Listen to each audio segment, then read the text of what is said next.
Now there's a place where you can have your say and win heaps of rugby prizes. Go to number8.co.nz. We've managed to catch up with World Cup winning All Black Arlie Williams. Congratulations on winning the final, mate. How'd it go out there today?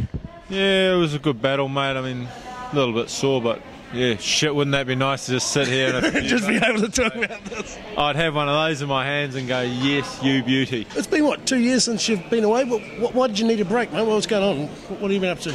I just had to hone my skills, mate. I mean, there's a lot of fish out there, and I felt that I was missing it by not having that consistency on the water. And but now, sheesh, I can afford to start being a rugby player and just go out there when I need to and just catch fish at ease, really, at ease. But otherwise, it was just the body that didn't really want me to play, but now he wants me to play. Recently back on the field, mate, is it any coincidence that you coming back onto the rugby field sort of coincides with the fish leaving Waitemata Harbour? Yeah, definitely.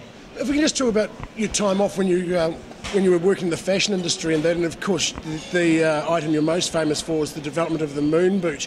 Yes. How delighted are you now to see some of your mates like Richie wearing it, Perry, and now even Luke's got himself one? Yeah, we've got a few followers, all right. Definitely got a few followers. Obviously teamed up with a big entity in Adidas, and we established what is a high-class rehabilitation boot, and the moon boot has just gone leaps and bounds. But God, they smell, and I just never want to see one of those suckers again in my life. Speaking of life, I've heard rumours around. Fuck, that's noisy, isn't it? That's them calling me, mate. So you should better bloody hurry up. When you were young, you used to play soccer at school. Of course, everyone knows that. Did you change to rugby just because rugby players get more pussy? Yes. You maybe be drinking a little bit too much for the similarities there for even someone like me to pick that up. But no, it was purely for the woman, and I think it's not a bad choice. Yeah, it seems to have turned out all right for you. Yep. A couple of pre-match music. What's cranking through? I like to stay a bit more relaxed, so I listen to a bit of UB40, things like that, and then start to ramp it up a bit closer to the game. So Kingston Town's always a good one. You were known as a bit of the joker in the pack and the teams you played. And when you were away, who was playing silly buggers, mate? Who took the role of making the guys laugh and relax a bit? Don't think anyone was, mate. That's probably why it got so serious. But don't Is that why the fans are staying away? Yeah. You're going to bring that back to the game? Look, I enjoy a good laugh, and I think everyone does, not only rugby followers, but just people in general. So there's times to be serious, and then there's times to enjoy ourselves. And more often than not, people look at the serious side.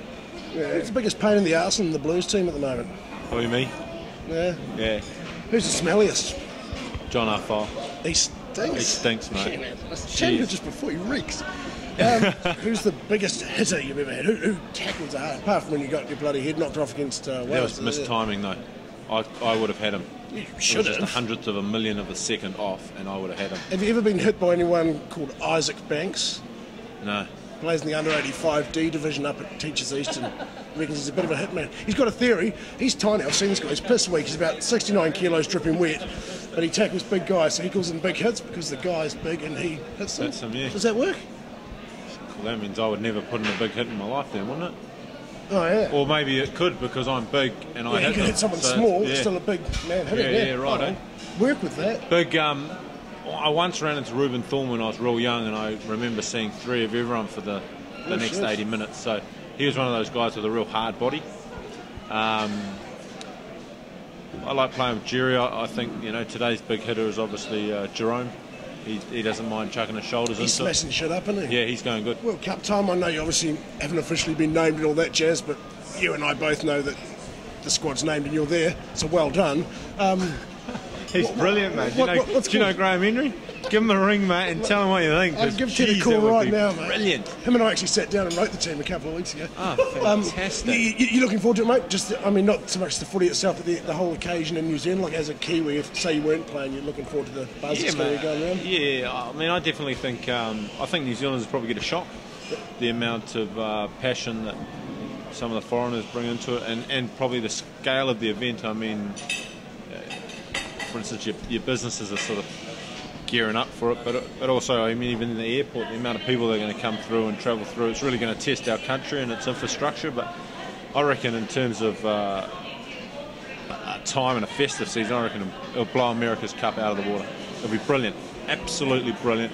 And mark my words, if we win, there'll be a hell of an antics. Oh, yeah, it's going to be all on. So I reckon I should be able to get away with way more than what Andrew Flintoff got away with, more than what Andrew Simons got away with. I reckon you'll bloody give it a crack too, you dirty bugger. Yeah, good on you, man. Because I'm not drinking, mate, it's going to hit me really hard, and there's going to be a hell of an incident. Is there something you want to tell me about, mate? What, did the missus say you're not allowed, or? No, please. What's with the no drinking thing? No, I just want to get my body right and be there when it matters. So sacrifice. I think it'd take you a couple, mate. Come 23rd of October, lifting the trophy, a couple of swigs, and you'll be all over the show. That's like good, a mate. But I've got a bit of period to kick into it. So when people start fading, I'll just be getting my second wind and. Oof. Awesome. Go to number 8, .co.nz. You be the legend.